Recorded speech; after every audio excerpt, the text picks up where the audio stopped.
Arlene, bati ka muna. Binabati ko po yung mga taga San Andres, taga Tondo, mga kaibigan ko po dyan, mga papa ko, mga kapatid ko. Mga papa mo, ilan ba tatay mo?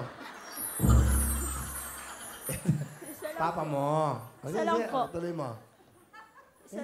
Isa lang po. Oo nga, bakit mga papa mo? Ano, sige, tuloy mo ulit. Tapos, Binabati ko po yung mga kaibigan ko, mga classmate ko dyan, mga taga San Andres Bukid, lalo-lalo na kala Ate Wel, kala Ate Ash. okay. Ilang taon ka naman nung ikaw ay nagdadalang tao, Arlene? 15 po. 15. Kailan ka nanganak? Nung March 13 po. March 13. Ang kasama ba? Opo, Kasama rin. Andyan ba? Kasama daw ho. Kasama daw. Ayan o. Kamusta ka na, baby? Sasagot yan, baby? Okay na po. Okay. Okay. Okay. Happy ka ba? Oh, opa. Okay. Ay, natawa. Natawa. Ang cute oh. Hello, baby.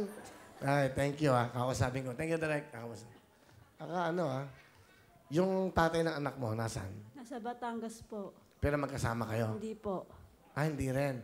Kayo ba magkarelasyon? O ano Hindi ba po, nangyari? magkaibigan lang po. Nung ano po kasi, nung magkapit-bahay po kami. Tapos, sumama po ako sa kanya. Akabi niya po, malapit lang po siya. Nakarating po kami Batangas. Pagpunta namin dun, may may kasama po siyang babae. Mm. May kasama siyang isang babae, pero kinasama niya kami sa isang bahay lang. Pero dalawa po kami kinakasama niya. Pabayag ka na gano'n. Pero Hindi ko po alam na may asawa po siya. Nung isang araw, di po siya umuwi. Nung pagdating po niya, may kasama po siyang babae. Tsaka na isang anak. Yung babae, asawa ba niya o girlfriend niya? Asawa niya po. Ano sabi sa'yo ng babae? Buntis ka pala. Wala po siya sinabi sa akin. Ginawa lang po nila akong katulong. Pero buntis ka. Di po rin alam ng magulang niyang buntis po ako. Hindi po kasi nila inaasikaso ako. Buti may tumulong po sa akin dun, taga Batangas.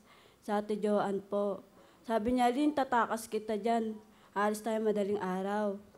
Nung pagtakas ko dun sa kanila, nagpunta po ako sa tita ko. Kasi hindi na po ako tinatanggap ng papa ko eh. Tinatakwil na po nila ako.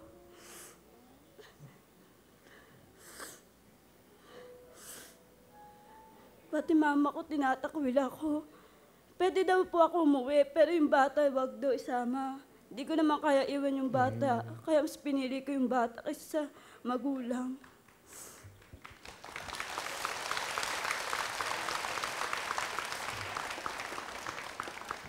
Tingnan mo yung anak ko, iiwan mo ba yan? Lagi siyang di ba parang anghel yan sa buhay mo? Tama yung ginawa mong yun. Ba't naman gano'n ang mga magulang mo?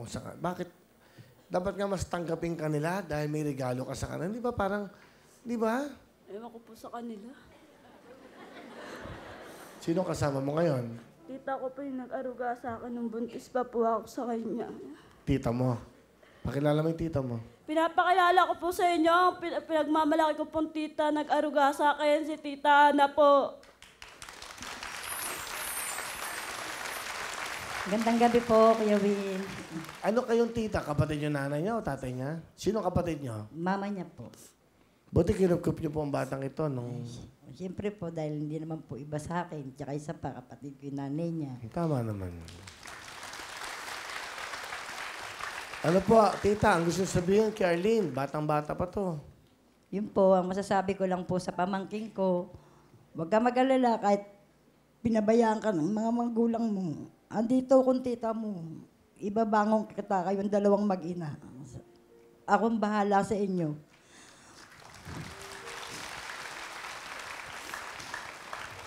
Ano? Gusto mo sabihin sa tita mo na kumugup sa'yo? Tita Ana, salamat po sa lahat ng ginawa mo sa akin. Kung magkakatrabaho man lang ako, tutulungan din po kita. Yun lang po. Sige. Ano gusto mo sabihin sa anak mo? Nak, huwag kang mag-alala, hindi kita papabayaan. Kahit sino mas pipiliin kita. Magtatrabaho ako, maghahanap buhay ako para lang mabuhay ka mag-isa. Kahit walang kasamang tatay, kahit tayong dalawa lang.